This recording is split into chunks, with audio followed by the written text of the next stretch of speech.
Hey, what's up, guys? Today's video, I wanted to share with you kind of the realities of owning your own business. Probably seen on Instagram, social media, that entrepreneurship, owning your own business is all sunshine and rainbows and land of the rich and land of the free. And, it's there's a picture that's painted, right? But I want to share with you guys that the picture you see on social media is usually not the reality. It just is not the reality for most businesses. And so I wanted to share with you an article that I came across that actually backs this up, and has some very interesting points in it. So, a small business, according to the SBA, is any business that has less than 500 employees. If you have less than 9 employees, then we would refer to that as a micro business. So that's where my business falls under it, because I have less than 9 employees. So it's considered a micro business.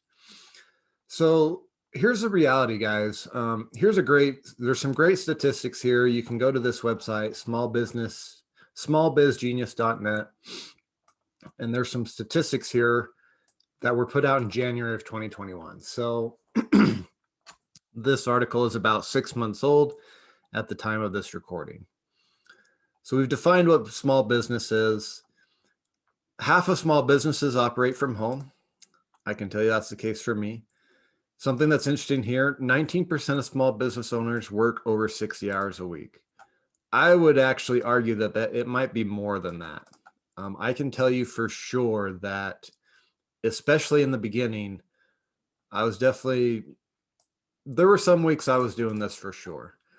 And it wasn't uncommon to work weekends and work nights. And in fact, sometimes I still work weekends. Those are some of the best times to work because it's the most quiet.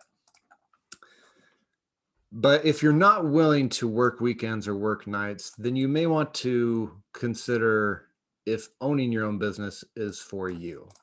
Okay. I thought this was interesting too, as far as like businesses, how much do they start with in capital? Most businesses begin with less than 10,000.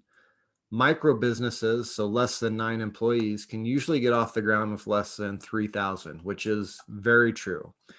If you know my story, first purchased my program, made my first investments using a credit card, paid for education for like $1,500. Then maybe I had a few $100s for, initial expenses.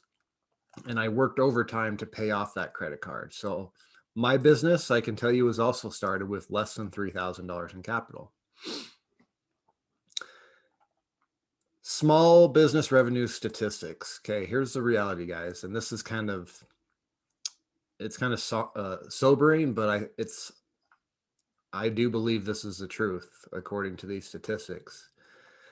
For anyone that doesn't know, Fundera is kind of a company that funds businesses. So I think they would have great data on this, but 86% of small business owners earn an annual salary of less than 100,000. That is kind of a sobering statistic, right? And it doesn't go along with what you see on social media, where you see people, with their Lambos and everything. But this is the reality.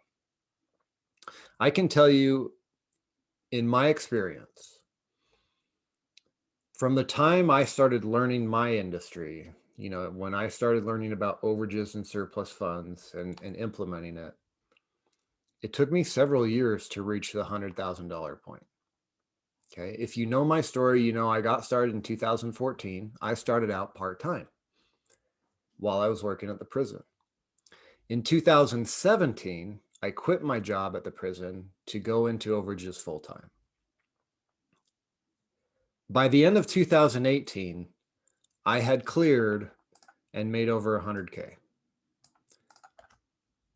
Now, but let's look at that timeline. If you look at from when I started to when I actually got to that 100K mark, how long was it? 14, 15, 16, 17, 18. About 4.5 years is how long it took me to make 100K in overages. it took me over 6 months to get my first deal in overages and surplus funds. So keep that in mind, guys. Like, if you think you're going to start a business and become a millionaire within 12 months, you're kidding yourself. The odds are not stacked in your favor. However, what is crazy to me is I have students who go through my program, they implement what I teach them, and in less than 12 months, they'll clear this 100K. Now, is that the majority? No, it's a minority. But that's crazy to me that some of my students are hitting those levels when it took me so long to hit that level. It's insane, but it's doable. So I thought that was kind of crazy, you know. Here's another thing. 9%, only 9% of small businesses in 2018 made over $1 million. So the vast majority of businesses don't even do 6 figures, which is insane to me, just insane. But these statistics highlight the point that it's not all sunshine and rainbows. In my experience, it takes time to even get to this 100K mark. It's a lot of work. The odds are not in your favor.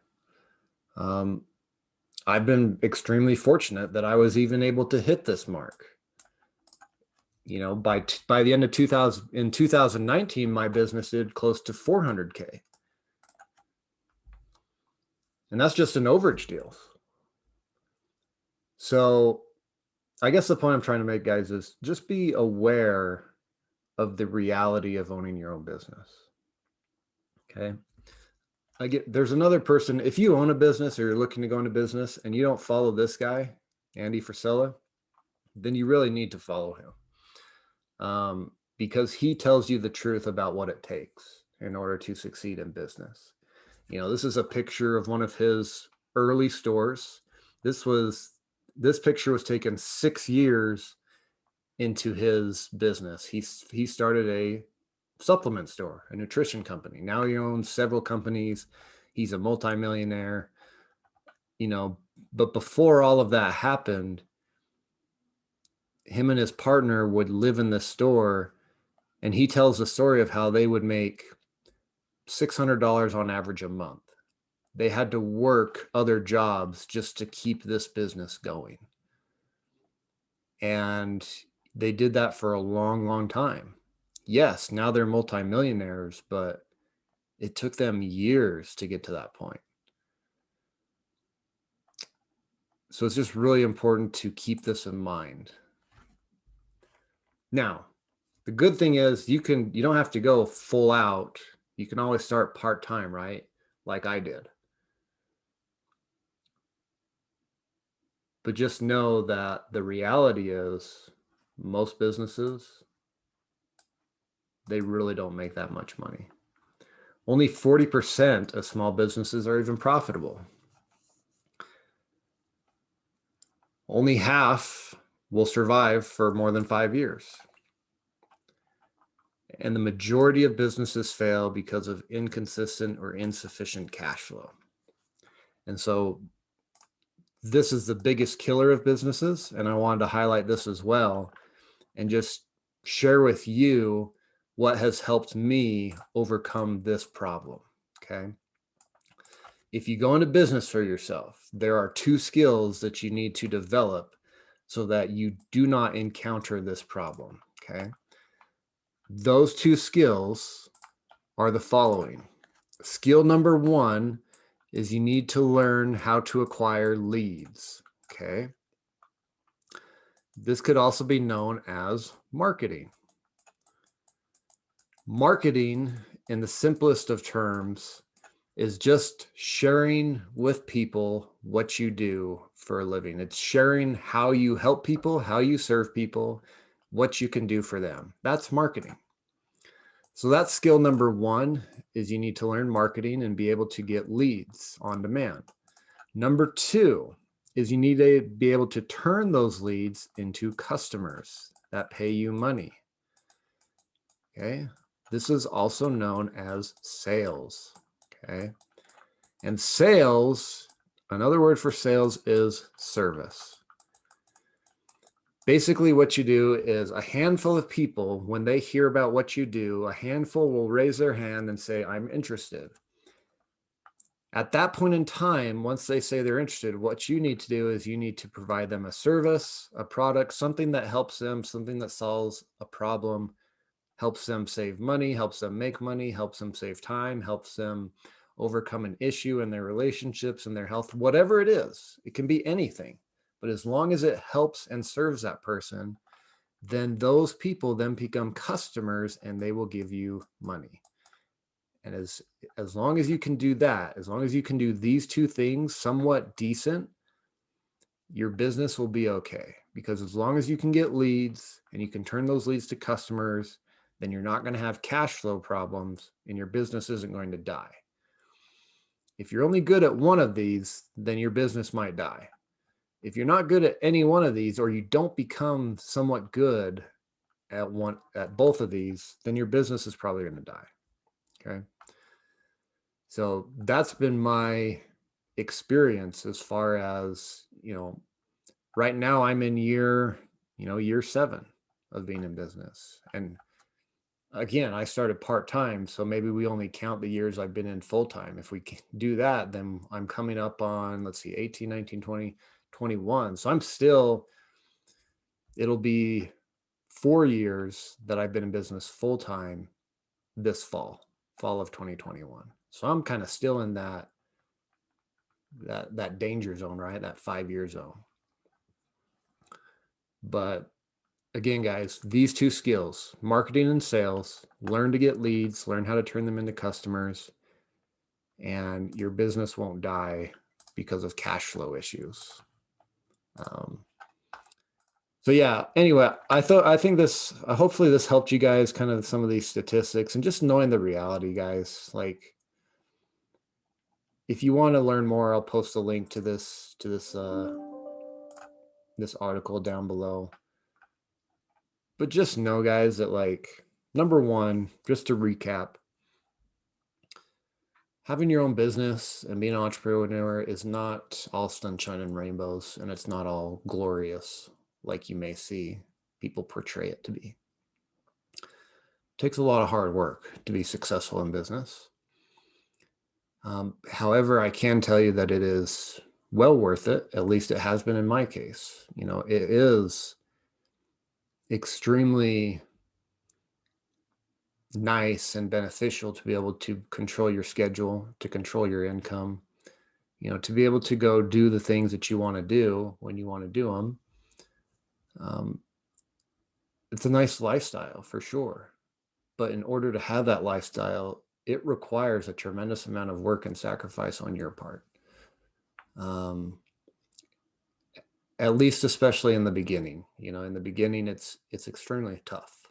But as you grow and as you get better at those skills that I mentioned, I won't say it gets easier, but it gets less hard. So I guess it does get a little easier. And just know that it takes time, guys. It takes time to see that success. Now, some of my students, like I mentioned, some of them have gotten to certain levels way faster than I did. And that is the benefit of investing in good education and good mentors and coaching, is you can shortcut the process and shortcut the timeline. What you can't do is shortcut the work required. The work is just part of the formula. If you don't put in the work, then you don't get the result, is the bottom line. So I know this was maybe more of a depressing video, but it's a video to share with you guys the reality. Okay. Know that the odds are stacked against you. And as long as you're okay with that, and as long as you know that going into this, then you can better handle the bumps in the journey along the way. Okay. And again, get good at those skills I talked about in this video. And that's it, guys. So I just want to share that with you. Again, share my experience, and I'll link that video where I show you my actual tax return and what I've earned and how long it took me to get there. I'll post a link to that video down below in the description, so you can check that out if you want. And yeah, as always, we'll see you in the next one. Thanks, guys.